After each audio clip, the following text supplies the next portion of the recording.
내려오는 이야기 가운데에 이런 이야기가 있습니다. 그 한 거지가 길거리에서 구걸을 하며 살아가고 있었습니다. 근데 이 거지는 늘 그 자리에서 지나가는 모든 사람들에게 구걸을 하는 거지였기 때문에 그 지역에 사는 사람들은 누구든지 그 거지의 얼굴을 알고 그 거지의 존재를 잘 알고 있었습니다. 그런데 어느 날 그 인도를 다스리는 왕이 왕복 대신에 평민복으로 갈아입고 민정시찰을 나갔던 것이죠. 이렇게 그 민정시찰을 나갔는데 우연히 이제 그 거지가 있는 곳을 지나가게 되었습니다. 아니나 다를까 그 거지가 왕에게, 민정시찰을 나온 왕에게 무엇인가를 요구하는 것입니다. 나에게 적선을 좀 해주십시오. 한 푼만 보태주십시오. 라고 이제 그렇게 요청을 합니다. 그런데 왕이 가만히 이 사람을 보니까 행색은 초라하지만 몸도 건강하고 얼마든지 자기 몸을 써서 일을 하면 먹고 살 것 같은데 구걸을 하니까 안타까웠습니다. 그래서 왕이 그 거지에게 이런 제안을 했습니다. 당신이 무엇이든지 나에게 주면, 나에게 당신이 뭘 달라고만 하지 말고 당신도 나에게 뭔가를 준다면 나도 당신에게 뭔가를 주겠소. 이렇게 이야기를 한 거죠. 그러자 그 거지가 뭔가를 줄까를 곰곰이 생각해 보다가 이제 형식적으로 자기가 가지고 있었던 그 옆에 있는 쌀을 얻었던 쌀바구니, 바가지 안에 있는 쌀을 한 톨을 이렇게 이제 그 왕에게 주었습니다. 한 바가지가 아니라 한 톨을 준 거죠. 그러자 왕도 역시 그 거지에게 무엇인가를 이렇게 주었습니다. 그날 저녁이 되어서 이제 자루를 풀어서 본 거지는 깜짝 놀라고 맙니다. 왜냐하면 자기가 그 사람에게 쌀 한 톨을 주었는데 그 사람이 준 것이 무엇이냐면 그 쌀 한 톨만큼의 부피에 속하는 금덩어리를 준 것이었습니다. 그걸 보고는 이 거지가 속으로 굉장히 많이 자기 가슴을 치면서 속으로 굉장히 많이 한탄을 했습니다. 뭐라고 한탄을 했겠습니까?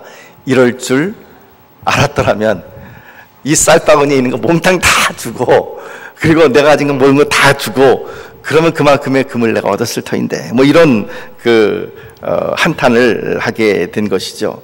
그런데 여러분, 우리는 이 거지의 이야기를 잠깐 하면서 그 참 우습다 이렇게 그냥 넘어갈 수도 있겠지만, 근데 제 생각은 그렇습니다. 우리들 가운데에 굉장히 많은 분들이 이 안에도 그렇겠지만, 그리고 또한 전 세계에 있는, 그리고 특별히 한국교회에 있는 많은 그리스도인들이 나중에 하나님의 나라에 들어가면 동일한 후회를 하지 않을까. 왜냐하면 하나님께서는 이 땅에 우리가 사는 동안 우리가 베푼 그 어떤 작은 일이라 할지라도, 우리가 주님께 드린 그 작은 것이라 할지라도 결코 놓치지 아니하시고 보상을 해주시고, 또 거기에 대해서 그 보상이라는 것이 우리가 상상할 수 없는 그런 존귀하고 고귀한 것으로 우리에게 갚아주시게 될 터인데, 그때 하늘나라에 가서 다른 사람들이 그렇게 상을 받는 것을 보면서 우리의 마음 가운데 무슨 생각이 들겠습니까? 이럴 줄 알았더라면 내가 주님을 더 잘 섬길 걸, 내가 주님 앞에 더 많이 드릴 걸, 이런 후회가 반드시 분명히 있지 않을까, 그런 생각을 해봅니다. 사랑하는 성도 여러분, 우리가 주님께 드리면, 우리가 손해보면 주님은 그것을 아주 엄청난 복으로 바꾸어서 우리에게 갚아주시는 분인 줄 믿습니다. 본문 말씀은 이제 이스라엘 백성들이 어떻게 하나님 앞에서 보배로운 백성으로 살아갈 수 있을 것인가 라고 하는 것을 가르쳐주고 있는 말씀입니다. 특별히 본문 말씀은 이제 이스라엘 백성들이 가나안 땅에 들어갔을 때에 어떻게 그 가나안 땅에서 살아가야 할 것인가를 잘 보여주고 있는, 그래서 하나님의 백성으로서의 삶이, 가나안 땅에 걸맞는 그 하나님의 백성으로서의 삶이 도대체 무엇인가를 사람들에게 알려주고 또 권면하고 있는 그런 말씀입니다. 질문 한번 다시 해볼까요? 예전에도 제가 드렸습니다마는 지금 이 신명기서에 있는 이 말씀을 받는 이스라엘 백성들이 실질적으로 가나안 땅에 들어가 있는 상태에서 이 말씀을 받은 것입니까? 아니면 가나안 땅에 들어가기 전에 이 말씀을 받은 것입니까? 어디죠? 네, 그렇습니다. 예전에도 제가 한번 물어봤죠? 가나안 땅에 들어가기 전에 이 말씀을 지금 받고 있는 것입니다. 우리가 잘 알고 있는 것처럼 신명기서라고 하는 이 책의 특징은 모세가 아직 살아있을 때 모압 평지에서, 즉 아직 가나안 땅에 들어오기 전에, 지금으로 따지면 요르단 땅이죠.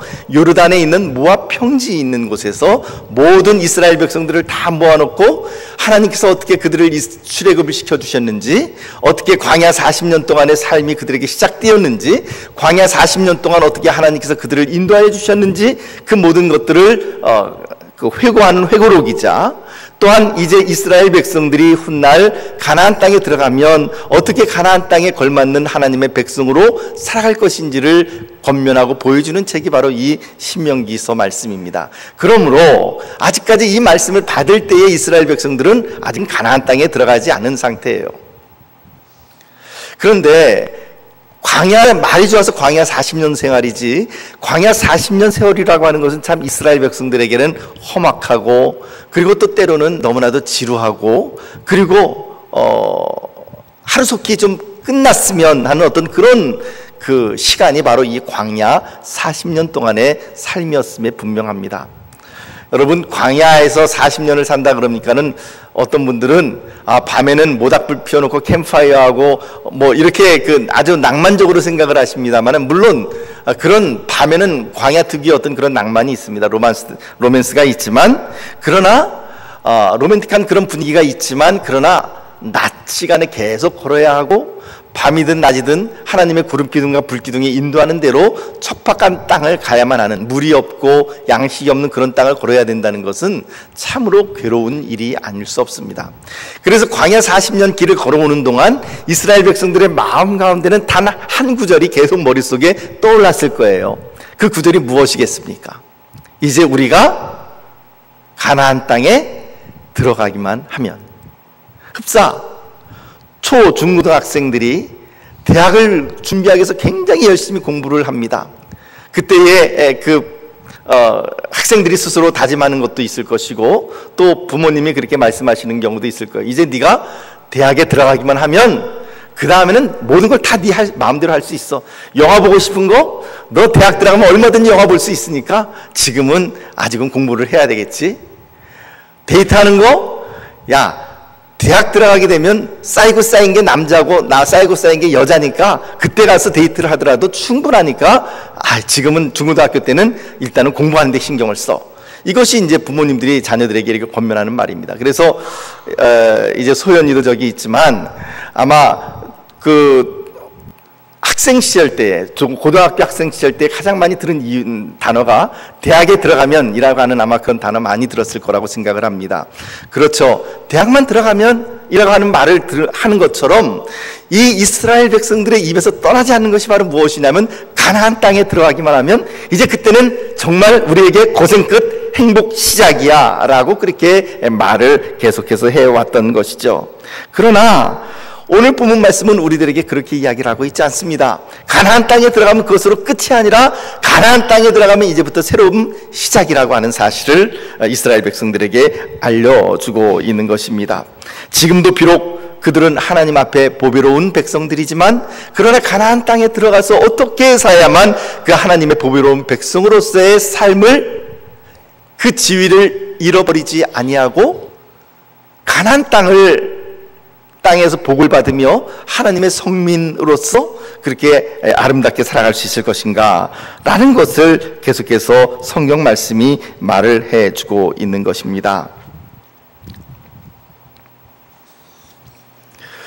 중요한 것은 가나안 땅에 들어가는 것도 중요하지만, 가나안 땅에 들어가고 난 이후에 어떻게 살아가야 할 것인가 라고 하는 것입니다. 오늘 본 말씀 신명기 26장 1절에서 2절 말씀을 우리 같이 읽어보도록 하겠습니다. 1절에서 2절 말씀 같이 읽어봅니다. 시작. 하나님 여호와께서 내 기업으로 주어 차지하게 하실 땅에 내가 들어가서 거기에 거주하게 될 때에, 2절, 내 하나님 여호와께서 내게 주신 땅에서 그 토지의 모든 소산의 만물을 거둔 후에 그것을 가져다가 광주리에 담고 내 하나님 여호와께서 그의 이름을 두시려고 택하신 곳으로 그것을 가지고 가서.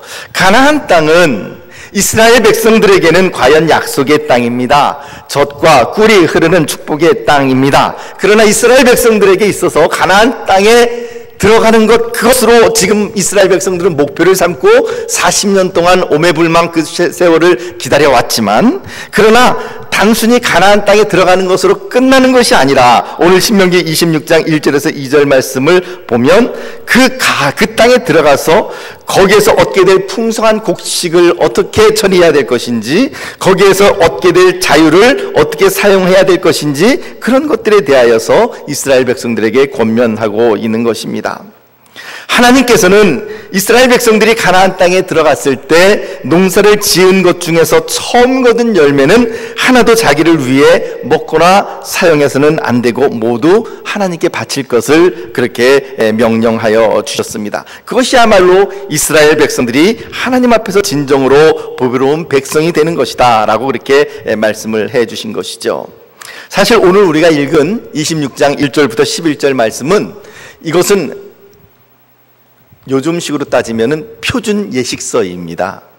그냥 성경 말씀이 아니라 표준 예식서예요. 어디에 나오는 표준 예식서이냐면, 우리가 지난주에 77절을 지나지 않았습니까? 77절, 즉 맥추절을 지냈는데, 그 맥추 감사절 때, 즉 맥추절의 또 다른 이름이 뭐라고요?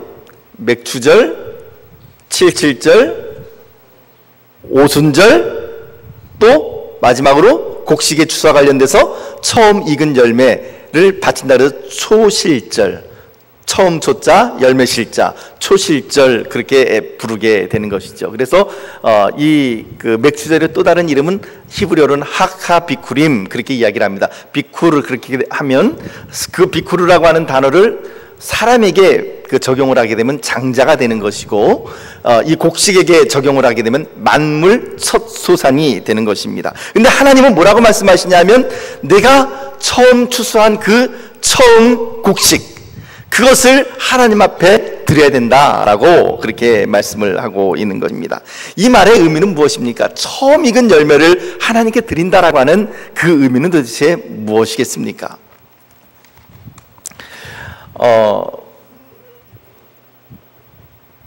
누구라고 제가 이제 지칭할 수는 없습니다만은, 우리 교회의 청년 가운데에 그런 청년이 있었습니다.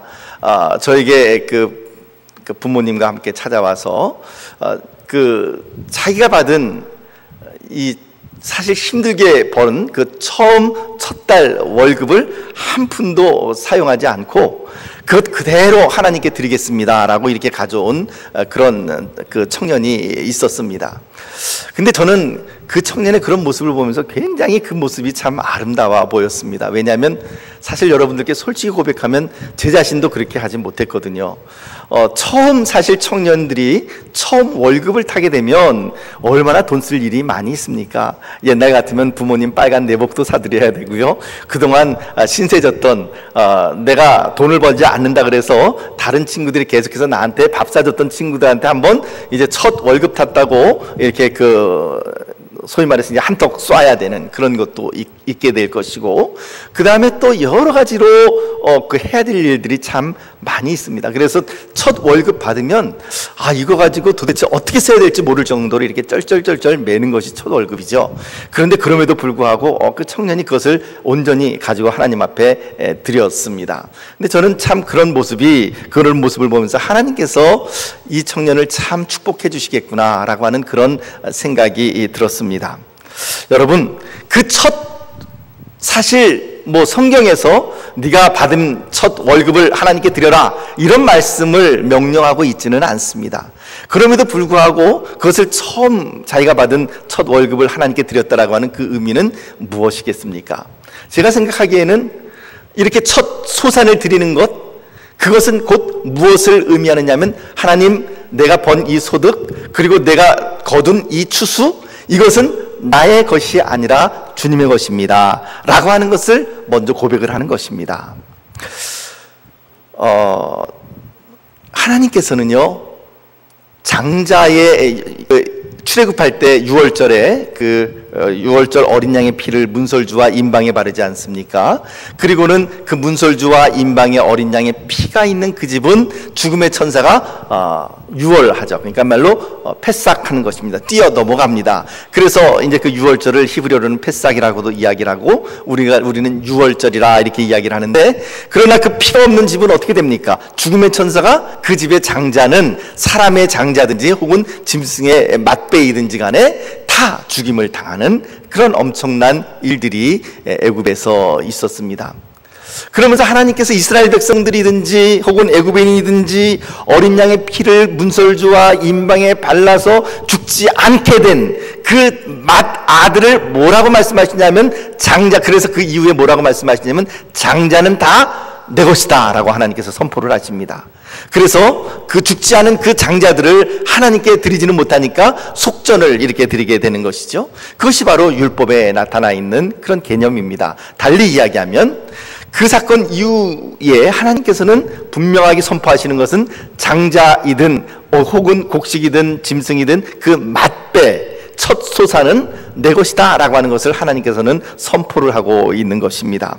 그러므로 그것을 이것이 하나님의 것입니다, 이것뿐만 아니라 이후에 제가 거두게 되는 모든 소산들이 다 주님의 것입니다 라고 하는 것을 가지고서 그것을 주님 앞에 드리는, 하나님께 속해 있는 것입니다 라고 드리는 바로 하나님 제일주의가 바로 이 첫 소산을 드리는 바로 여기에 깔려 있는 것이죠. 그래서 사실 오늘 우리가 읽은 이 26장 1절에서부터 11절 말씀은요, 바로 이 초실절, 즉 맥추절에 이제 모든 이스라엘의 각 마을과 동네에서 처음 익은 열매를 수레에 싣고, 그리고 그 수레를 끄는 소가 있으면 그 소의 뿔을 금박으로 이렇게 싸기도 하고요, 그 뿔과 뿔 사이에 화관을 이렇게 걸어두기도 합니다. 그러면서 그 화려하게 치장한 그 소가 이 첫 익은 열매 초실을 가지고 예루살렘으로 올라가는 것이죠. 그리고 예루살렘에 도착하면 바로 그 처음 익은 열매를 제사장에게 드리면서 하는 고백이 바로 오늘 우리가 읽은 2절 말씀 이하의 말씀인 것입니다. 그래서 그때에 이제 잠시 후에 이제 3절 이하의 말씀을 우리가 함께 살펴보겠습니다만, 이런 고백을 하게 되는 것입니다. 사랑하는 성도 여러분, 우리는 흔히 그런 착각을 참 많이 합니다. 무엇인가 내가 목적한 바를 이루었습니다. 내 자녀가 원하는 바를 이루었습니다. 혹은 내가 원하는 자리에 올라갔습니다. 그러면은 우리의 착각은 무엇이냐면 내가 잘나서 내 힘으로 여기까지 올라왔다라고 착각을 하는 것입니다. 그런데 하나님께서는 그것을 결코 용납하시지를 않으십니다.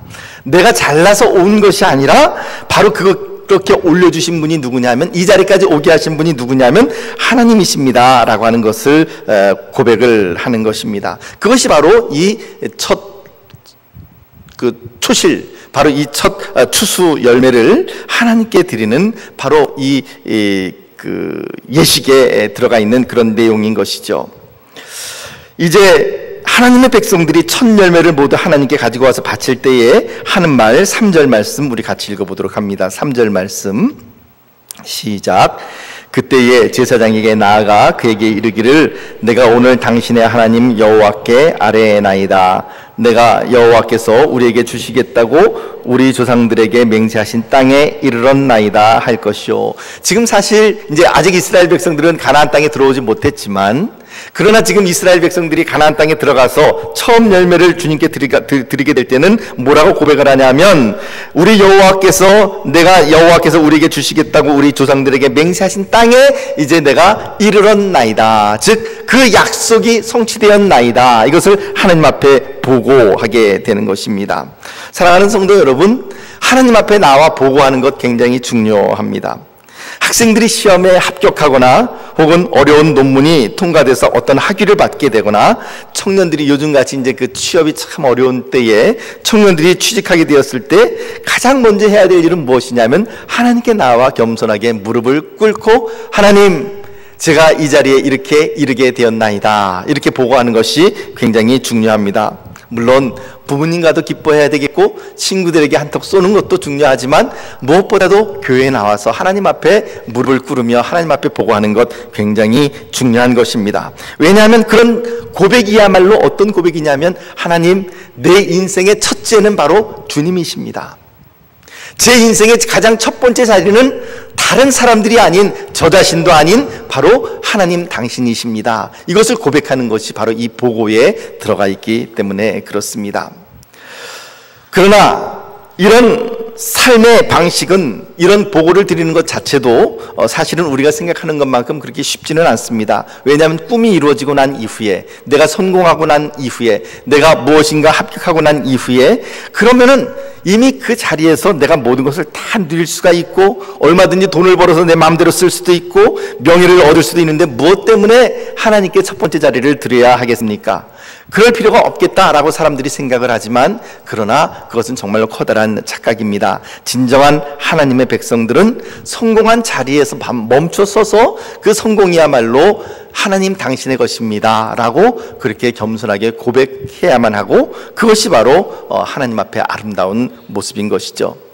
이제 신명기 26장 4절에서 9절 말씀, 좀 깁니다만 4절에서 9절 말씀 우리 같이 읽어보도록 하겠습니다. 시작.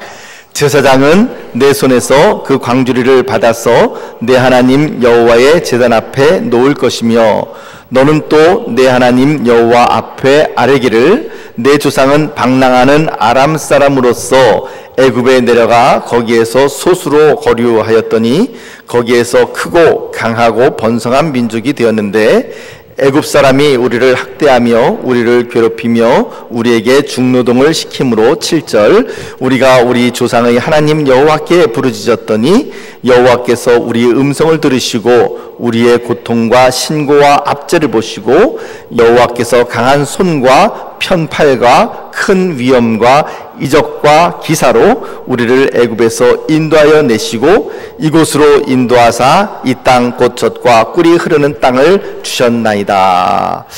4절에서 9절 말씀을 읽다 보면은요, 굉장히 장황하다라고 하는 생각이 들 정도로 길게 설명을 합니다. 어디서부터 설명이 시작되느냐 하면, 내 조상은 방랑하는 아람 사람으로서, 여기서부터 시작합니다. 방랑하는 아람 사람이라고 하는 것은 바로 아브라함을 의미하는 것이죠. 그래서 아브라함 때부터 시작해서, 그러고는 우리가 그 애굽에 내려가서 이제 그 창세기에 아브라함, 이삭, 야곱, 그리고 요셉 때 이르러서 모든 가족들이 다 애굽으로 내려간 그런 일들을 서술하고 있을 뿐만 아니라, 그리고 애굽에서 크고 강하고 번성한 민족이 되었는데 애굽 사람이 우리를 학대했다, 괴롭혔다, 중노동을 시켰다. 그래서 우리가 우리 조상이 하나님께 부르짖었더니 하나님께서 우리의 음성을 들으시고 우리를 건져내시고 인도하시고 바로 이 땅 곧 젖과 꿀이 흐르는 땅을 우리에게 주셨나이다. 이렇게 설명을 하고 있는 것이죠. 그러니까는 여기 이 신명기 26장 4절에서 9절 말씀을 이 초실절을 드리면서 드리는 이 고백만 하더라도 아브라함에서부터 시작해서 지금 현재 이르기까지 굉장히 오랜 동안의 그 세월을 굉장히 짧게 압축해서 역사를 이렇게 쭉 서술하고 있는 모습을 볼 수가 있습니다. 여기에 보면 이스라엘의 뿌리가 나타나 있고 또 때로는 이스라엘의 비참한 과거가 다 잘 나타나 있습니다. 근데 여러분, 보통 사람이 자기의 과거에 대해서 이렇게 언급을 할 때는 어두운 과거, 다른 사람들에게 숨기고 싶은 과거가 있을 때에 그것을 숨기는 것이 인지상정이 아니겠습니까? 예를 들면 여러분들 집에 그 소위 말해서 좀 뿌리가 있는 집들은 보면 다 족보가 하나씩 있으시죠? 근데 그 족보책을 보시면 여러분들께서 자랑스럽게 그 내세우는 그런 그 조상들은 어떤 조상들입니까? 우리 몇 대조 할아버지께서 조선시대 때에 무슨 자리를 했다고요? 영의정을 하고 좌의정을 하고 뭐 이런 이야기를 하는 것은 굉장히 자랑스러워합니다. 우리 그 몇 대조 할아버지가 충무공 이순신 장군이야, 이 말 한마디면 완전히 사람들이 그냥 껌뻑 넘어가는 것이죠. 그런데 족보책에서 우리 몇 대조 할아버지가 옛날에 뭐슴 살았어, 이런 거는 잘 보이지가 않습니다. 왜 그럴까요? 부끄러운 역사. 그렇다 그게 과연 사실이 아닐까요? 그런 사실이 있다 하더라도 그것은 그냥 덮어버리고 넘어가 버리게 되는 것이죠. 이처럼 보통 사람들은 자기들의 어두운 과거는 다 숨기고 싶어 합니다. 그런데 성경이 참 놀랍고 성경이 정말 신뢰할 만한 책이라고 하는 것을 우리가 알 수 있는 것은, 성경은 때로는 우리가 말하기 껄끄러워하는 것, 그리고 숨기고 싶어하는 것조차도 날카롭게 다 그것을 공개를 해버립니다. 예를 들면 창세기 38장 말씀에 지난 부흥사경회 때도 다루었지만, 유다와 그 며느리 다말과의 어떤 그런 관계 속에서 태어난 자녀들이 있다라고 하는 것이라든지, 혹은 다윗이 우리아의 밧세바를 취하기 위해서 온갖 계교를 쓰고, 그리고는 심지어는 나중에 살인까지 저지르게 되는 어떤 그러한 죄악 허물을 말하고 있는 거라든지, 혹은 다윗의 자손들 가운데서 암논이라고 하는 그 장자, 첫 번째 첫째 아들이 다윗의 물론 배다른 동생이긴 합니다만, 이복 동생이긴 합니다만은, 다말이라고 하는 그 공주를 사모해서 강간하는 어떤 그런, 그리고는 버리는 그런 모습들이라든지, 참 애들 앞에서는 차마 입에 이렇게 담지 못할 그런 일들조차도, 그런 사건들조차도 성경 말씀은 시콜콜이 우리들에게 다 전달해 주고 있습니다. 그러니까 숨기고 있는 것이 없다라고 하는 것이죠. 그리고 오늘 본문 말씀에도 보면 처음 열매를 드리면서 하는 고백이, 그들의 조상이 애굽에서 노예살이하고 종살이했던 것, 그것을 흡사 아주 자랑스럽다는 듯이 이렇게 드러내고 있는 모습을 봅니다. 그러나 여러분, 사실 정말 그런 모습이 자랑스러워서 드러내고 있는 것은 아닐 것입니다. 단지 이것을 있는 그대로 서술하고 있는 내용은 무엇입니까? 정말 자랑스러운 것이 아니라, 본인들이, 바로 이스라엘 백성들이 그런 연약한 민족이요, 참으로 보잘것없는 민족이었음에도 불구하고 지금 현재의 성공에 이르기까지 인도하신 분이 바로 하나님이십니다. 그것을 바로 고백하고 있는 것이 바로 이 고백서의 내용입니다. 사랑하는 성도 여러분, 그동안 이 한국이라고 하는 우리나라는 전 세계가 부러워할 정도로 참 많은 복을 받았습니다. 1950년에 6.25 전쟁이 있었죠.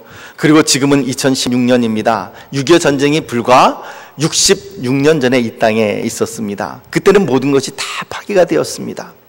근데 그 66년이라고 하는 세월이 지나는 동안에 우리나라가 얼마나 경제적으로 많이 성장을 하게 되었는지, 또 이 땅에 교회가 얼마나 많이 생기게 되었는지, 선교사들을 얼마나 많이 파송하게 되었는지, 우리는 참으로 세상 사람들이 다 부러워할 만한 그런 많은 복을 받은 나라가 우리나라입니다.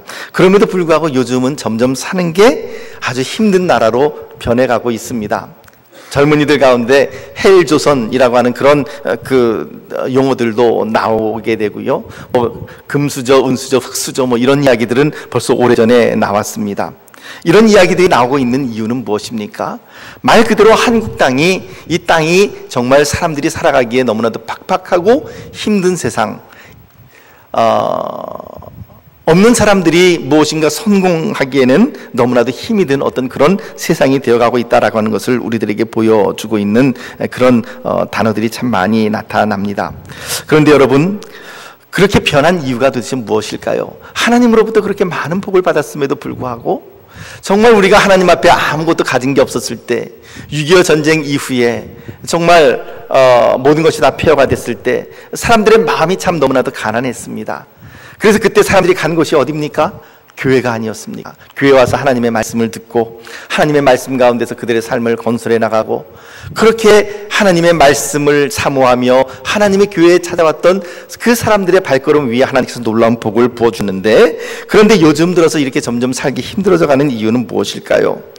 그 이유는 그 이후에 사람들의 그 배가 불러가면서 등이 따뜻해지면서 물질적으로 부유해지면서 점점 그 복이라고 하는 것을 땅에 있는 복으로서 땅에 있는 것들을 모으는 그런 복이었지, 하늘에 있는 복을 가져오는 그런 복이 아니었기 때문에 결국은 이 나라가 이렇게 변화되어 가고 있지 않은가라는 생각을 합니다. 여러분, 아무리 좋은 음식이라 할지라도 냉장고에 몇 개월 놔두면 그 음식은 다 썩어버리게 마련입니다.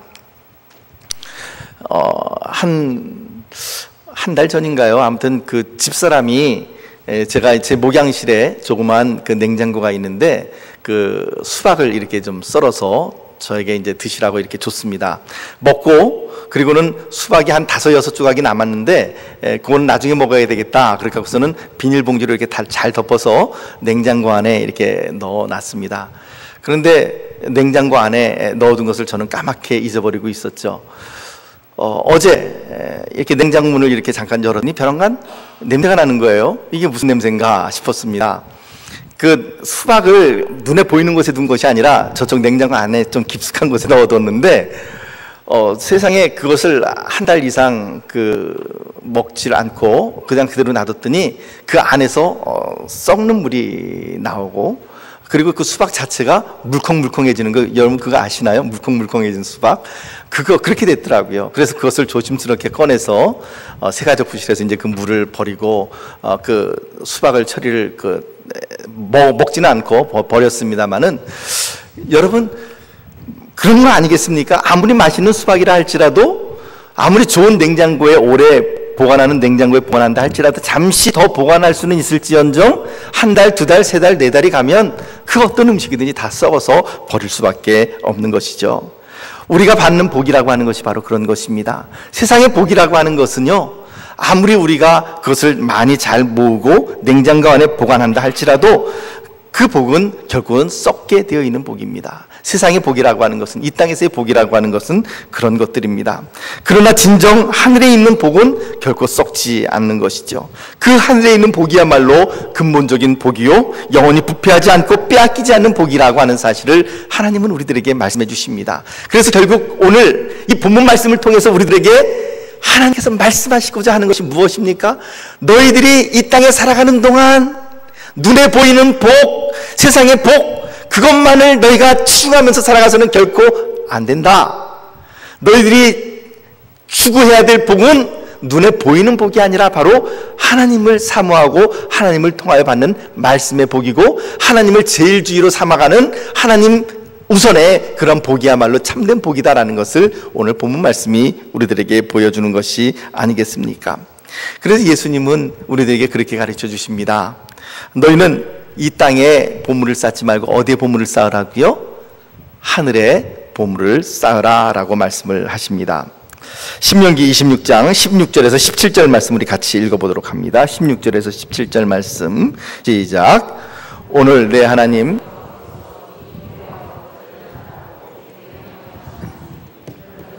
마음을 다하고 뜻을 다하여 지켜 행하라. 내가 오늘 여호와를 내 하나님으로 인정하고 또 그도를 행하고 그의 규례와 명령과 법도를 지키며 그의 소리를 들으라. 아멘. 우리의 진정한 복은 어디에 있는가? 우리의 진정한 복은 결코 이 땅의 물질의 복이 아니라 하나님의 말씀에 있다라고 우리들에게 보여주고 있습니다.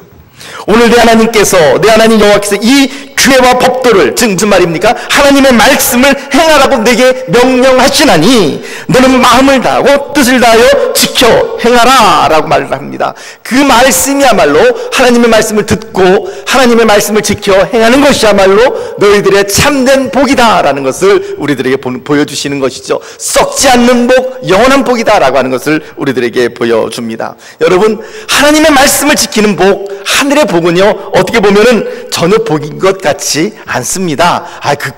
그게 뭐 복이야 라고 생각하실지 모르겠지만, 그러나 사람들이 볼 때는 진정한 좋은 복이라고 하는 것이 세상 사람들이 넓은 집에서 살아가는 그런 복, 그리고 좋은 차를 타는 복, 그리고 돈을 많이 버는 복, 뭐 그런 것이 진정한 복이라고 생각할지 모르지만, 그래서 하나님의 말씀에 대해서 참으로 가볍게 생각할 수 있을지 모르지만, 그러나 주님은 우리들에게 분명하게 말씀하십니다. 진정한 복은 눈에 보이는 복이 진정한 복이 아니라 눈에 보이지 않는 하나님의 말씀을 듣고 지켜 행하는 것, 그것이야말로 너희의 복이다 라고 그렇게 우리들에게 선포하고 있는 것입니다. 사랑하는 성도 여러분, 그렇다면 우리는 이 말씀대로 살아가야 합니다. 그런데 오늘 이 말씀을 보면서 우리의 마음 가운데 찔리는 구절이 있습니다. 다시 한번 17절 말씀, 16절 17절 말씀을 같이 한번 띄워주십시오. 자, 16절 말씀, 너는 마음을 다하고 뜻을 다해 다 지켜 행하라 이렇게 선포해 주셨고, 17절 그 다음에 보니까 뭐라고 이야기합니까? 한번 같이 읽어볼까요? 17절 시작. 내가 오늘 여호와를 내 하나님으로 인정하고. 자, 여기까지요. 이 말씀을 읽으실 때에 우리의 마음 가운데 아무런 찔림이 없으십니까? 마음에 아무런 찔림이 없다면 그분은 둘 중에 하나입니다. 마음이 딱딱해져 있는 분이시거나 아니면은 정말로 이 말씀에 전혀 부끄러움이 없이 살아가시는 분이시거나. 여러분, 저는 목사인데도 이 말씀을 읽으면서 이 말씀을 보면서 제 마음이 많이 찔립니다. 내가 오늘 여호와를 너의 하나님으로 인정하라 라고 하는 것입니다. 하나님을 하나님으로 인정한다라고 하는 말이 도대체 무슨 말이겠습니까? 이 말씀을 지금 받는 사람들은 누가 지금 이 말씀을 받고 있다고요? 말하는 이는 누구입니까? 모세고, 받는 이는 이스라엘 백성들입니다. 하나님을 잘 믿는다라고 하는 이스라엘 백성들입니다. 근데 그 이스라엘 백성들에게, 잘 믿는 그 이스라엘 백성들에게 뭐라고 말씀하시냐면, 내가 오늘 여호와를 너의 하나님으로 인정해야 된다라고 하는 것을 우리들에게 말씀하고 있는 것이죠. 우리가 교회를 다니지만 우리는 정말 하나님을 인정하는 것입니까? 우리는 이런 솔직한 질문에 내 자신을 비추어 봐야만 합니다. 나는 정말 하나님을 나의 하나님으로 인정하는가? 인정하게 되면 어떤 결과가 나타날까요? 하나님을 하나님으로 정말 인정한다면 어떤 결과가 나타날까요?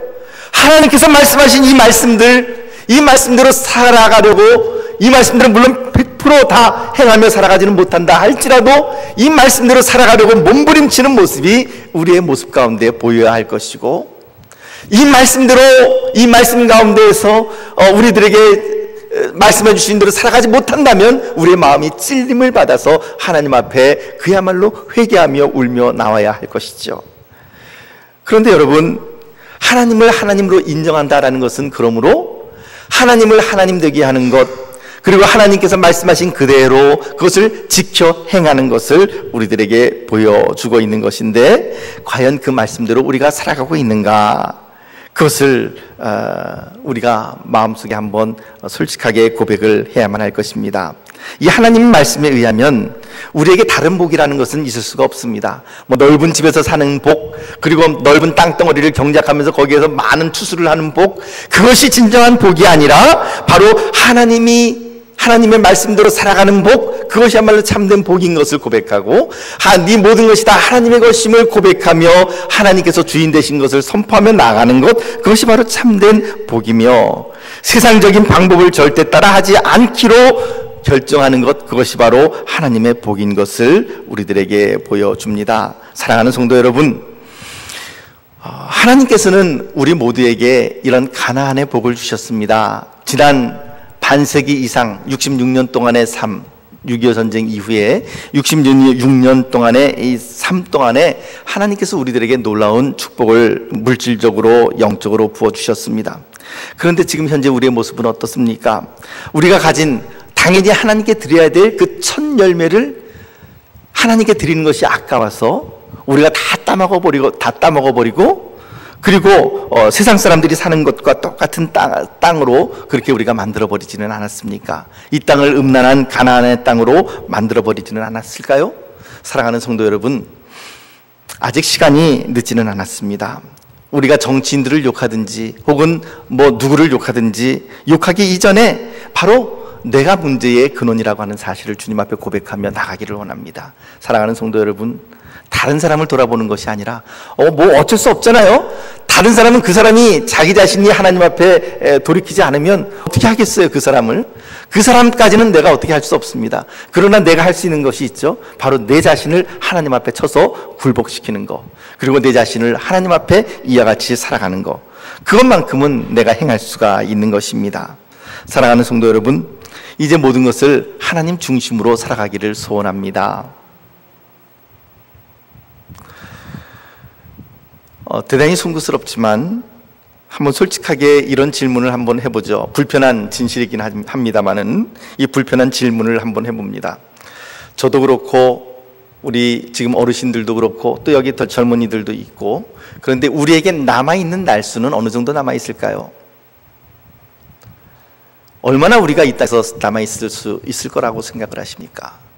사랑하는 성도 여러분, 어떻게 살아간다 할지라도 이제 우리에게 남은 시간이 그렇게 많지 않습니다. 아니, 젊은이들은 앞으로도 많이 남아있겠지만, 그러나 어떻게 살아간다 할지라도 한 번밖에는 우리가 우리의 인생을 살아갈 수가 없습니다. 근데 이 하나밖에 없는 인생을 이제 다른 것에 시간을 낭비하며 다른 것에 우리의 시간들을 투자하며 그렇게 살아간다라고 하는 것은 참 너무나도 억울한 일이 아니겠습니까? 이제라도 하나밖에 없는 우리의 인생을 하나님께 한번 바치며 살아보는 것은 어떻겠습니까? 이제라도 하나님의 말씀만을 믿고 내 인생을 하나님께 한번 던져보며 하나님의 말씀에, 때로는 그 말씀이 롤러코스터처럼 위에서 아래로 곤두박질 친다 할지라도 그 하나님의 말씀에 안전띠를 딱 메고 하나님 말씀과 내 몸을 하나로 묶고 그 하나님의 말씀 앞에 내 자신을 던져버리면 어떻게 되겠습니까? 사랑하는 성도 여러분, 오늘 우리의 진정한 복은 바로 거기에서부터 시작됩니다.